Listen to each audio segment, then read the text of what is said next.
Je dis bien qu'il a été arrêté en novembre 2020. Il va mourir en avril 2021. Mais en ce temps, il sera appelé aux études. Il sera convié à témoigner pour ce qu'il a subi. Et tout cela, il a été tellement marqué de telle sorte que, avant même sa mort, en février 2021, eh bien, l'ambassade des États-Unis a décidé d'ouvrir une enquête contre les Ambazoniens soupçonnés ou accusés de kidnapping, de brûler certaines maisons, ou encore de torturer des populations, ou même de brûler les écoles, de tabasser les élèves. Cela parce que les États-Unis, qui, dans cette crise, se retrouvent justement coincés que, depuis que ça a commencé il y a 5 ans, il n'y a pas d'issue.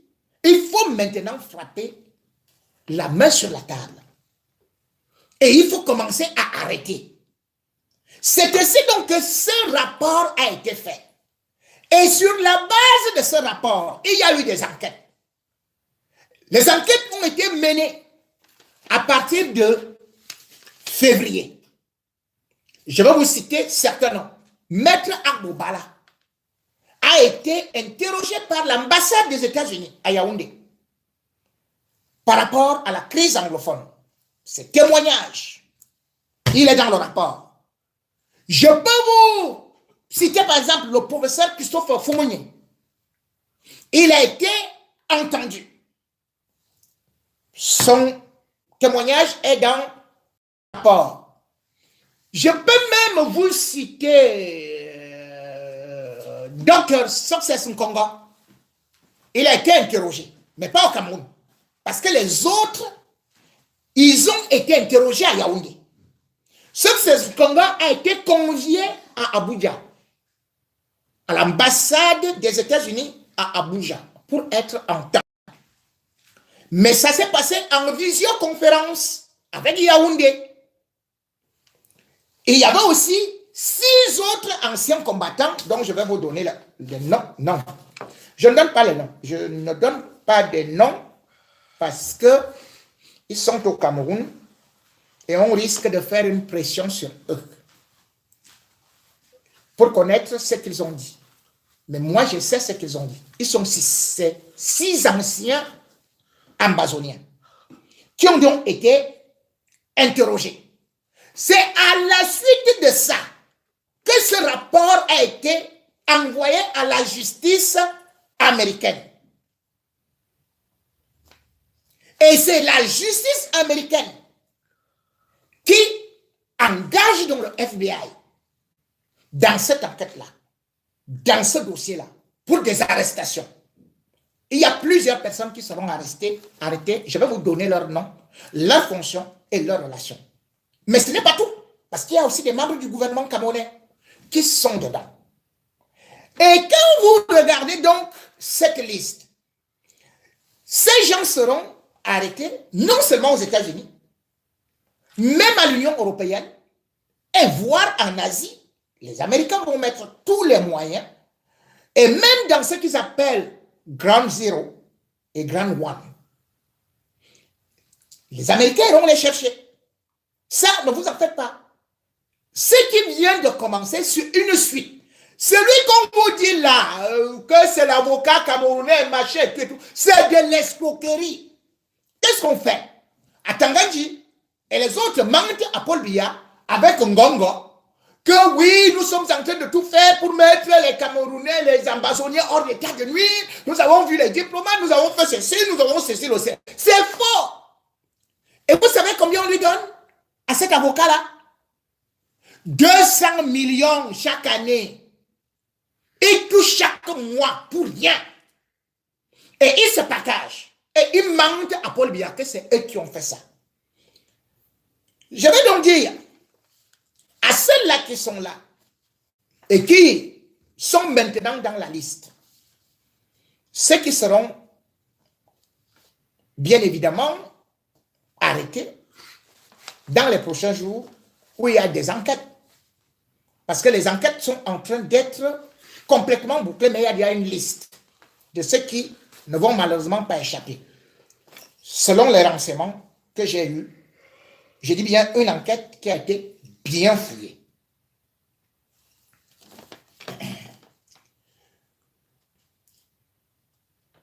Il y a le grand président Ayabacho qui est dans la liste. Je crois d'ailleurs que s'il commet l'erreur, l'un des présidents du gouvernement intérimaire, parce qu'actuellement il y en a deux, s'il commet l'erreur d'aller aux États-Unis, je crois d'ailleurs qu'il y a une interdiction du territoire, mais surtout s'il réussit, je crois qu'il risque de ne plus jamais rentrer.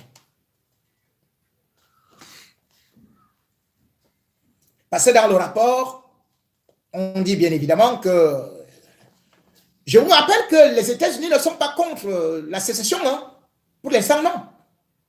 Ils sont des crimes contre l'humanité. Sur les civils, les exactions, de tous les deux côtés. Ils ne sont pas contre la sécession, hein, qu'on ne vous mente pas. Ils ne sont pas contre. Donc, la dernière fois, je crois d'ailleurs que lors d'une réunion, Ayabacho a annoncé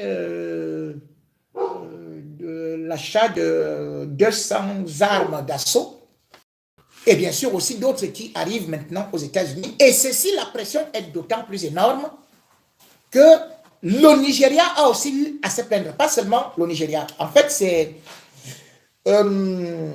Buhari qui, pendant la réunion de ce qu'on appelle les ministres et chefs de gouvernement du lac Tchad, a révélé qu'il y a actuellement des armes qui viennent de l'Ukraine et qui arrivent au niveau du bassin du lac Tchad, c'est-à-dire que le Tchad, le Cameroun, le Niger, et que ces armes actuellement sont récupérées non seulement par Boko Haram, mais aussi par les sécessionnistes ambazoniens, et que ça peut déstabiliser toute la zone.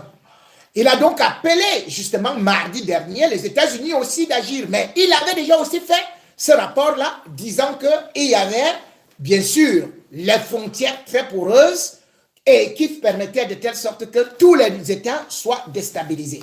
Donc il y a ce côté-là. Et bien sûr ce n'est pas seulement lui, il y a Eric Tato. Eric Tato a subi chez lui, je crois, une fouille, selon les derniers renseignements que j'ai eus. Le FBI est arrivé chez lui. Je crois qu'on l'a déjà interrogé. Il sera encore interrogé. Donc, il est sous l'œil du cyclone. Bref. Et il y a Chris Anou. Chris Anou, c'est le porte-parole de la résistance ambazonienne.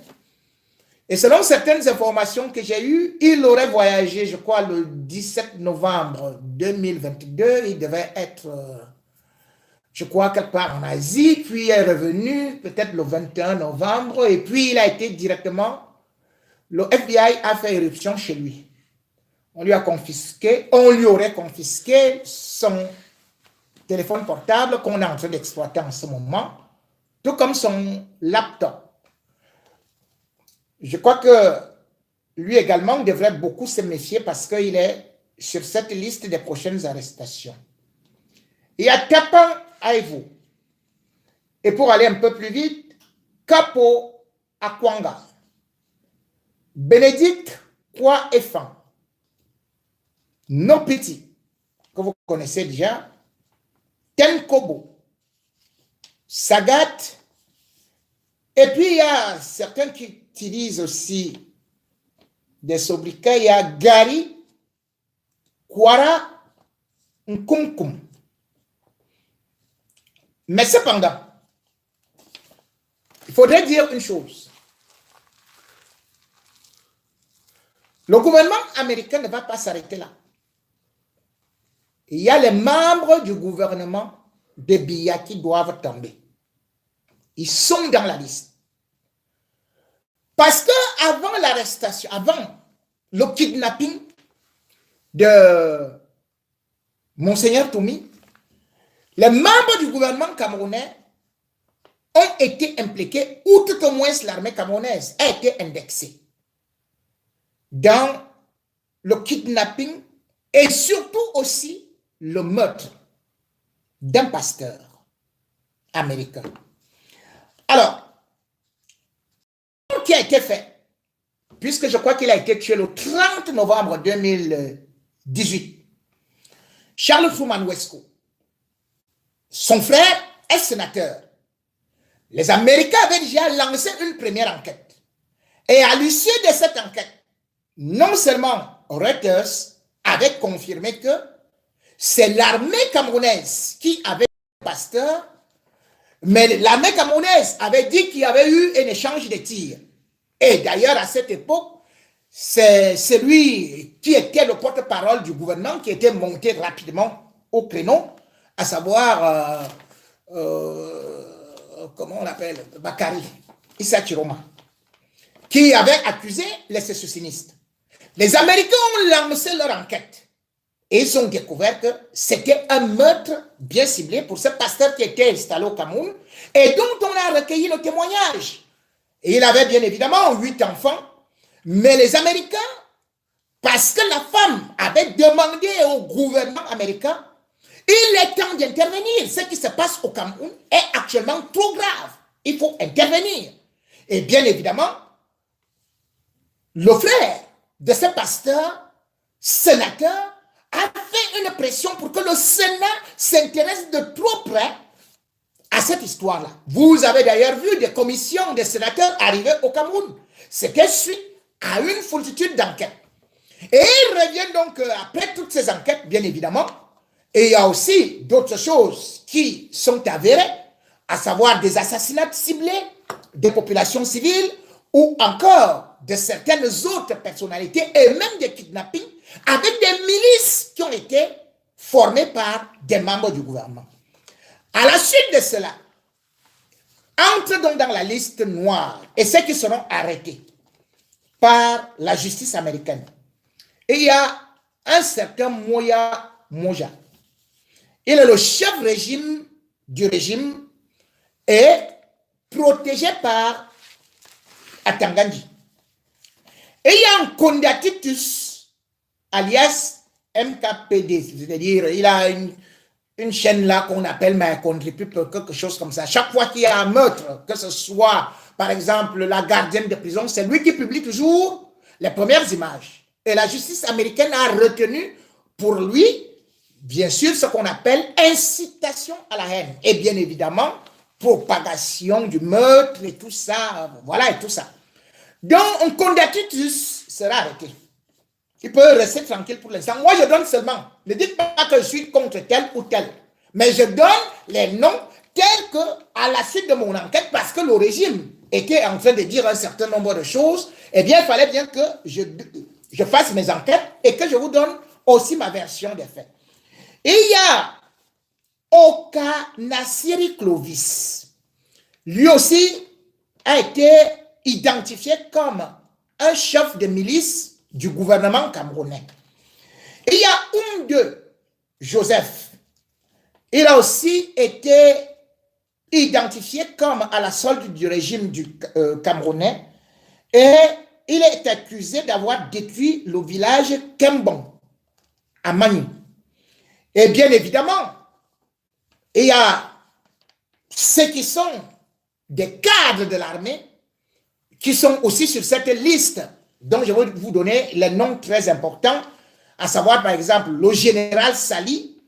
Le général Sali, il y a une enquête qui a été ouverte contre lui et il est reconnu d'avoir incendié Kwakwa, c'est-à-dire que c'est un du sud-ouest.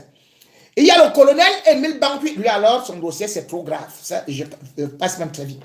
Et il y a Félix Mbayou, qui est le ministre délégué au niveau des relations extérieures, qui a aussi, bien évidemment, nourri et monte des milices là-bas, parce que, justement, c'est un anglophone et qui veut que la crise perdure. Et il y a, bien évidemment, le grand gouverneur au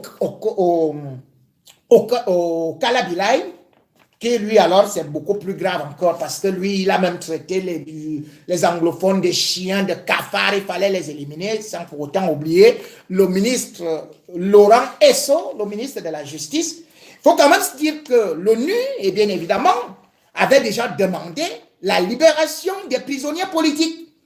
Or, on se rend compte qu'on ne les a pas libérés et bien au contraire, il y a certains actuellement qui meurent pratiquement en prison.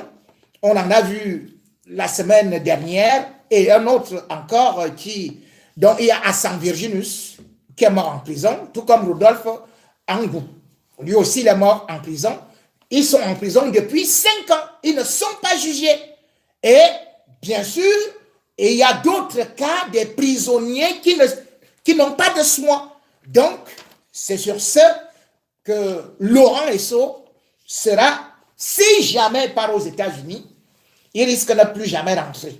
Ferdinand Ngongo, la résidence aux États-Unis. Ngongo, ton cas est très très lourd. À Tanganji alors, c'est trop grave. Je ne voudrais pas continuer parce qu'il y a beaucoup d'autres choses que j'avais à vous dire aujourd'hui, mais compte tenu du fait que le temps m'est imparti, je dis tout simplement que je vais revenir de façon détaillée pour vous expliquer ou alors vous donner des informations sur ce qui se passe dans le nord-ouest, dans le sud-ouest et par rapport à une longue liste de ces membres du gouvernement qui seront arrêtés et d'autres anglophones également amazoniens qui seront arrêtés pour des crimes contre l'humanité. Oui, ce n'est pas interdit, bien évidemment, à chaque peuple de chercher à se libérer. Mais cependant, il faudrait le faire dans des normes. Également aussi, ce n'est pas interdit à l'armée de se battre, de conserver son intégrité territoriale, sauf qu'il y a des règles internationales. Et malheureusement, les États-Unis se retrouvent actuellement dans la bataille.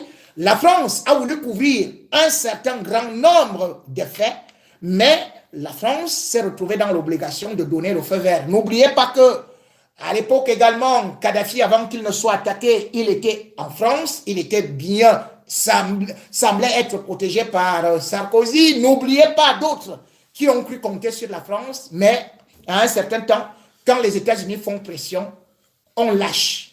Et bien sûr, ceux-là sont déjà lâchés.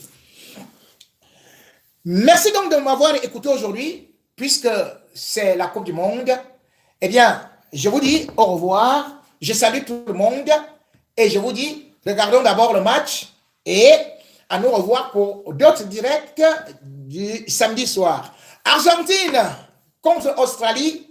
Allez, je m'en vais voir le match. Au revoir.